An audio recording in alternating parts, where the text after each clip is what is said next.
Hey guys, Bassmaster Opens Pro, Matthew Mattingly. I want to come to you with a spinnerbait hack. It's actually three different ones. I'm going to show you three different modifications that I do to a standard spinnerbait, especially in the spring. Right now, water's still cold. It's 47 to 52 on most lakes. That's getting around spinnerbait time for us. The water's getting a little bit higher. It's getting the full pool.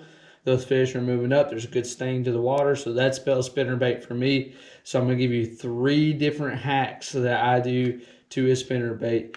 Two of them you probably already know, and one you're going to be like, mind blown. So I'm going to just show you. It's a Molluck's Water Slash. It's one of my favorites. It's a little compact spinnerbait. I especially love that when they're eating small bait. And so here's one of my modified ones. First thing you're going to notice, trailer hook. Down there, pretty standard. That's OMTD 3/0 trailer hooks, pretty bad to the bones, free swinging. That's really a big key for me. A lot of times in the spring, or especially cold water situations, they're going to short strike it, and that helps get another bite or two into the boat. Goes from short strike to fishing a live well. Number two, gotta have a grub trailer on the back of it. It helps slow it down. This is a double Colorado bladed spinnerbait, chartreuse white, pretty standard. Got a little kicker blade on there for the extremely stained water. That trailer right there is going to give it a little bit of thump, a little bit of drag into the water. I'll be able to creep it along a little bit. They really want it slow this time of year, so that's what I do. Third hack modification, check that out. That right there is the main thing for this video that I want you guys to take away.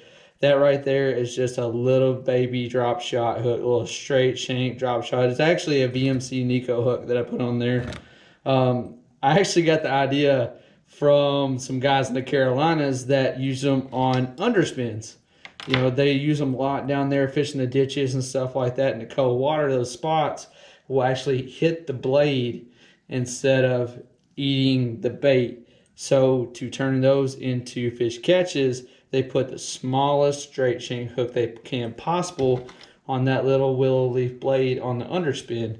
Well, I was like, you know what? I bet you I can do that spinnerbaits. So I started playing around with it, and it works with all kinds of blade combinations. Like I said, this right here is double Colorado.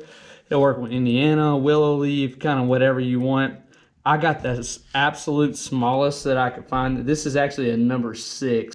The main thing I could tell you is put it on the main blade on your spinnerbait. It will rotate with that barrel swivel on your spinnerbait right with the blade, so it really doesn't get hung up, doesn't really hinder you going through trees and brush and stuff like that. I'm sure it will if you get too big of a hook on there, but as you can see, that one right there is right in line with the blade. It's not any bigger. That blade is actually like a guard around that hook when you're around cover.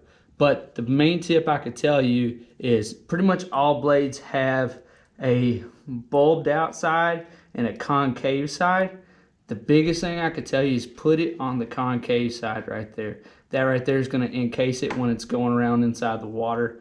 That way you don't get hung up. But that's going to help you catch a lot more fish. So my three main hacks, modifications to a spinnerbait. Main being trailer hook. Everybody's heard of that. Free swinging.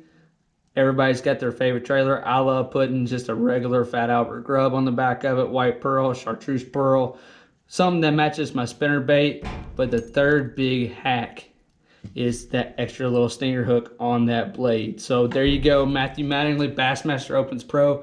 There's my 3 spinnerbait modifications.